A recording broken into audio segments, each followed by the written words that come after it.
When I got the van at the end of January with the goal of moving in full-time by March, my number one priority was investing in a portable air conditioner to keep the dogs cool in the summer. I knew that at least for this first year, we wouldn't be able to spend the entire summer in the high mountains where it's cooler, so having a method to stay cool when the van was parked would be a necessity. There are several portable AC options, from floor units to split units to table units. I was looking for something that would take up very little space in the van while also requiring minimal installation. There are two companies making tabletop units that I was interested in, Zero Breeze and EcoFlow. At the time, Zero Breeze was actually still a pre-order, and so EcoFlow was really my only choice, and I do think it was the better choice of the two. EcoFlow Wave 2 is a 5100 BTU air conditioner, and it also has a 6100 BTU heater.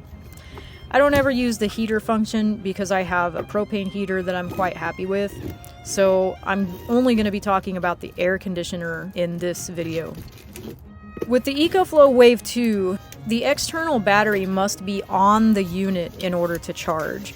I had envisioned being able to purchase two batteries, one to have on a charger and one to have on the unit at any given time. Unfortunately, you can't do this. The external battery just attaches to the bottom of the unit. It slides on, and then it has this power connector that connects the battery to the main unit. That silver button that I just hit is actually a release button. That's how you remove the battery from the unit. There are other ports up there that you can see. One is for the AC power, and the other is actually for solar or 12-volt power. At the top here, you get this LCD screen that tells you all of the information that you need. You have a directional vent so that you can somewhat control the direction the airflow goes in. At the bottom here, you have a charge indicator here on the battery. It tells you how much power the battery has. And then over here under this little silicone flap, you actually have a USB-C port and a USB-A port, so you could charge a phone or other item from this unit.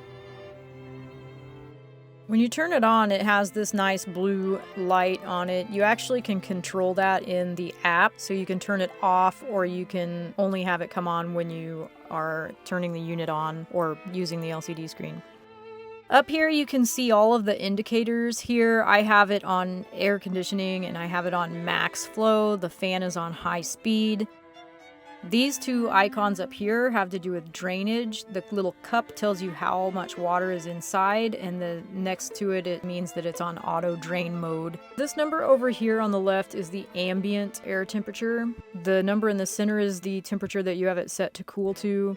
There are several modes. There's a max mode, there is a sleep mode, and there is an eco mode. The sleep mode is just a little bit quieter. The eco mode uses the least amount of power. And of course the max mode is the highest setting that you can have it on. The far right button is the fan speed. This is also how you turn auto drain on and off. If you hold that button for 3 seconds, it will toggle the auto drain on and off. When the icon is on the screen, it is on. This means that the unit will drain automatically through the hose. If that's not on, then it will not automatically drain through the hose.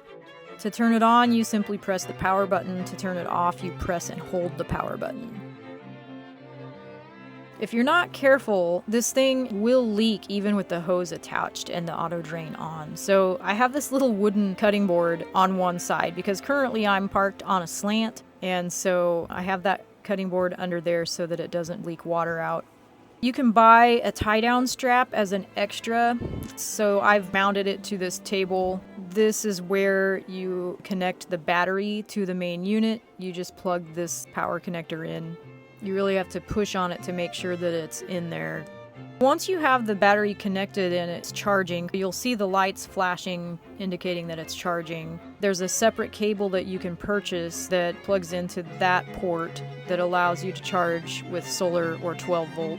This little plastic thing right here is to wrap the power cord around when it's not in use. This vent gets very, very warm, so I took electrical tape and actually sealed where the vent attaches. I would also recommend, and probably will do this myself, a hose cover. This whole hose gets very hot, so an insulating cover would be a good idea. This is the drainage port. This is what malfunctioned on my unit. I found another YouTube video that actually had a tip that I followed that has it working now. I'll link that video so you all have that fix as well.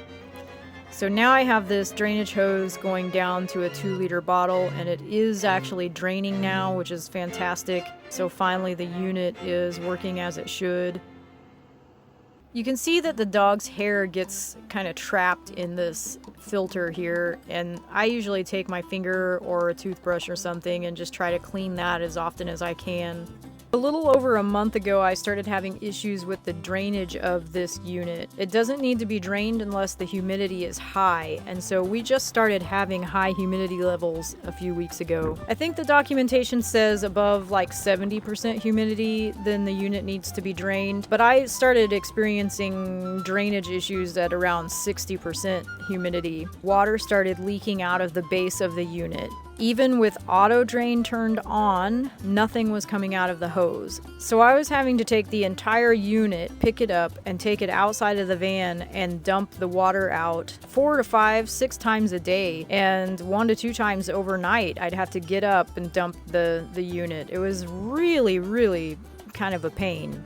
So I reached out to EcoFlow customer service, and initially it was just kind of a rough start communicating. It just kind of felt impersonal, and the first response that I received, he misunderstood my email and started giving me information about exchanging for a refurbished power bank instead of the air conditioner. Finally, we got on the same page, and he told me that I could send my unit in for an exchange, that I would get a refurbished air conditioner in replacement. And at first, I wasn't really thrilled that they were gonna replace my brand new unit with a refurbished unit, but then I thought, well, a refurbished unit might actually work. So I went ahead and I initiated the exchange process, and long story short, I found out that since I'm in a very rural area right now, which, you know, I came here because the air conditioner wasn't working and we needed to be inside a house for a while until I could get it figured out. Well, we went to my parents' house, and they're in a very rural area.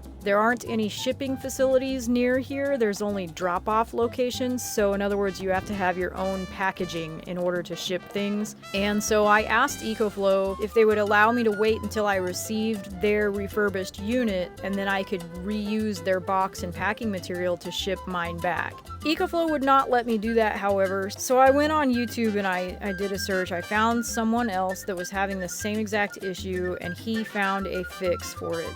So I tried that, and it works. It is draining. I'm getting a full 2-liter bottle of water several times a day now, and so it's great. I can just dump the bottle instead of having to pick up the entire unit and take it outside to dump it.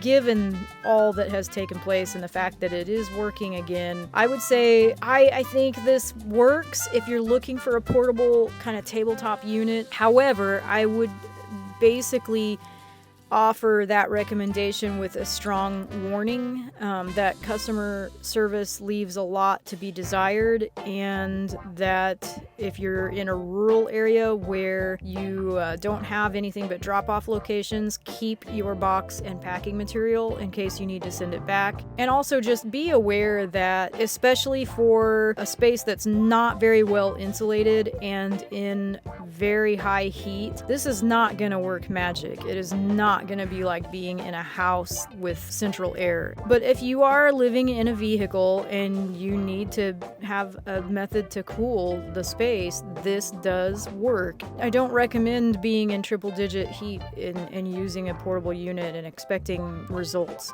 Where it is working is when we are in the upper 80s and even the low 90s, it works relatively well. Of course, all this depends on what your idea of being cool means. It works well enough for the dogs and myself. That's what I've got for the EcoFlow Wave 2. If you have any questions at all, leave them in the comments and I'll do my best to answer them. Thanks, stay cool out there, and we'll see you on the next one.